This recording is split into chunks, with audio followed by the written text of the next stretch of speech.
In 1999, my wife and I found out suddenly that our 16-year-old cat Tabby had terminal cancer and only a few months to live. Just 15 years earlier, Tabby had literally walked into our lives, and he turned me from a dog lover into a confirmed cat lover. This news hit us very hard, and it made me start to think about my life and what I wanted to do. I quit my job, cashed in my stock options, and decided to build Tabby's Place in memory of our boy Tabby. The mission of Tabby's Place is to save cats from hopeless situations, and there's typically no more hopeless situation than a cat scheduled for euthanasia at a shelter. For this reason, the vast majority of cats at Tabby's Place come to us from other shelters. Tabby's Place is a refuge for cats because we allow shelters to choose the cats they bring to us, and we will accept virtually any cat without regard to age, appearance, or disease. About 25% of our cats are special needs cats, those that have a chronic debilitating illness, such as diabetes, heart disease, cancer, or paralysis. The facility is designed so that cats can spend a significant amount of time here, in fact years or even if need be, their entire lives. Most of the cats live in suites, where the cats have lots of space to play, sleep, and hide. To provide the best in care for our residents, we have an in-house medical facility. We think Tabby's Place is wonderful, and we know that our residents are happy. We believe that the best outcome for any cat here is adoption into a loving home. My name's Scott Rosenbloom, and I adopted Waffle from Tabby's Place. He was one of several strays in a litter. People that lived in the area around Tabby's saw him. He was one of a few cats. You can see he's missing the one eye. Apparently it was just sort of hanging freely from his head there, and sort of being bullied away from the food, being bullied away from his mother, and these people did a great job finally catching him and bringing him in. But Dr. Collins and Denise took him to surgery, took out the eye, nursed him back to health, and here he is. He's just got the one eye, but he can spot a ladybug on the ceiling from across the room and do his darndest to try to catch it, so hasn't really slowed him down a whole lot. He was a hard luck case initially, but then, very sort of full of life, very playful, very much a people cat. Just his energy and his attitude, and a bit of again, to go from such a rough beginnings to turn into such a warm and affectionate cat. My name is Sheila Abrams, and last March I adopted a cat whose name was Emma, and I changed her name to Ember. Starting in April 2008, I probably had the worst year of my life. I lost my husband, who was my best friend and partner and everything for 50 years. And then in addition, I lost a cat and 2 dogs within the space of a year. I wasn't really looking forward to the future at all.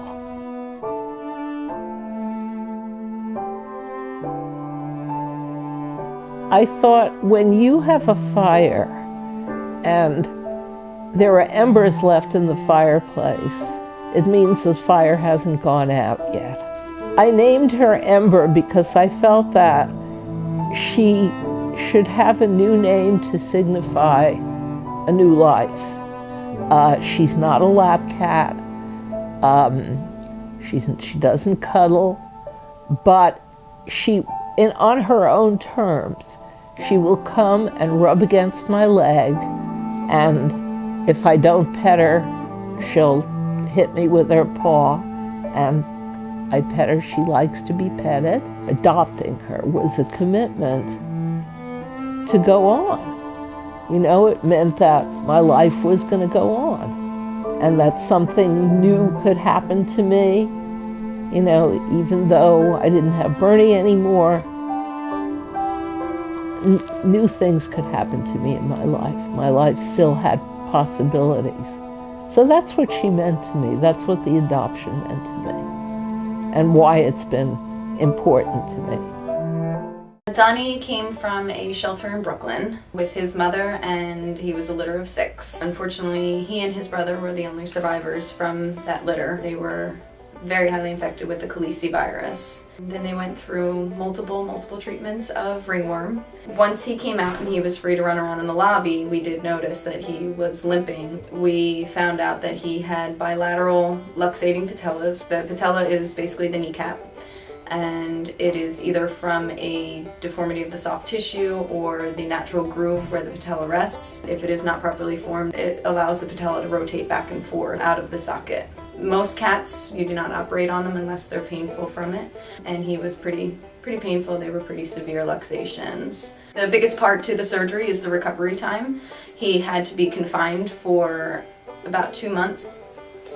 He wanted nothing more than to get out and play, and we knew what was best for him was to stay confined. He was adopted by a wonderful woman who is also a volunteer here, who spent a lot of time with him, who also knew that in the future he may require surgery on those as well. That she was well informed, educated herself a lot on it. He is getting along wonderfully with our other cats in the house, is playing like a normal cat now, and is doing really well. She's a wonderful person who's been very patient with him. Donnie was a strong kitten to go through everything he went through. I mean, 4 other kittens in that litter didn't make it. He always had a great spirit throughout it all. He always still wanted to play. He still was extremely affectionate. It just shows you that how resilient these kittens really can be. When the heart's strong, it makes the rest of them so strong as well.